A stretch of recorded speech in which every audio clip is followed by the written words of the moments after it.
The Road Glide's signature feature is its shark nose fairing, and while it adds stylistically to the motorcycle, it also serves many functions. Foremost, it's frame-mounted, keeping its heft off the front fork and facilitating its mild-mannered steering. On the front it houses dual Daymaker reflector LED headlamps. Though we didn't ride at night, I've used the Daymakers before and they live up to their billing with both generous punch and spread. The inner fairing houses a 6.5-inch color touchscreen, two 5.25-inch speakers, and dial gauges for fuel and battery levels.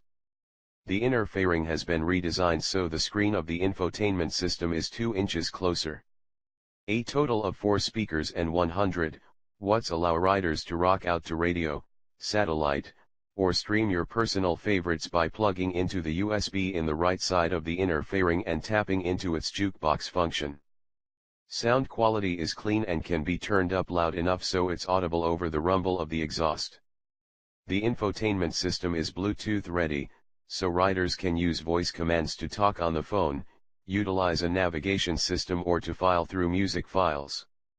We didn't tap into the system, opting to use the small joystick controls on both handlebars to scan for radio stations and turn up the volume. The joysticks are easy to use with the exception of pushing it up, which was a bit of a stretch for our thumb.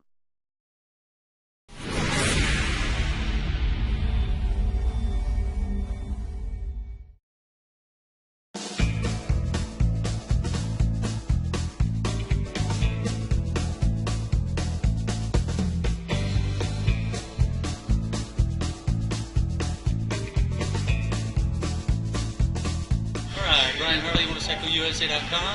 We're here in Portland, Oregon. CC Motorcycles, gracious host for the 2016 Harley-Davidson press launch.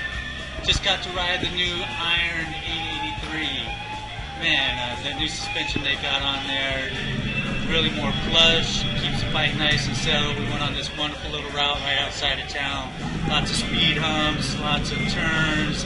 Things stayed nice and settled for the most part. I mean, it's a world of difference from the old suspension that they had on the Sporty. I think Harley's got a real winner. I think people and fans of the sports are going to be really pleased with what they got going on.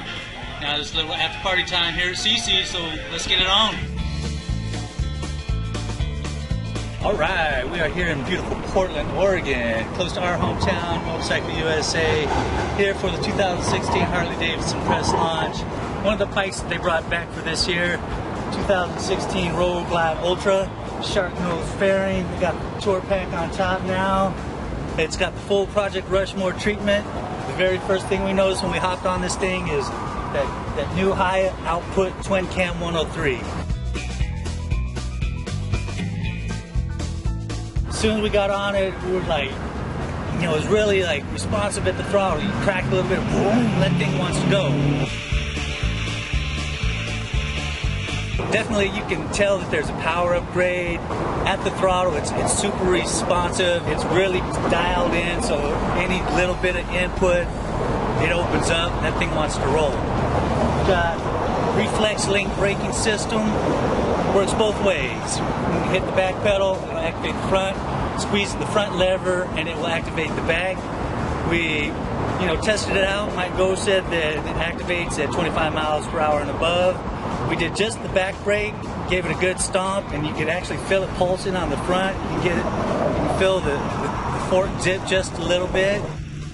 One of the other things we noticed right away when you sit on this bike, the contour of the seat, the padding of the seat, it's definitely felt a little bit better. I just rode a 2015 Road Glide out to Sturgis and did about 1,500 miles on it. This thing's way peppier, it was a lot more comfortable. The bars, they're up, they're back. For somebody that's 6 foot tall, they fall naturally in hand. They're just right there.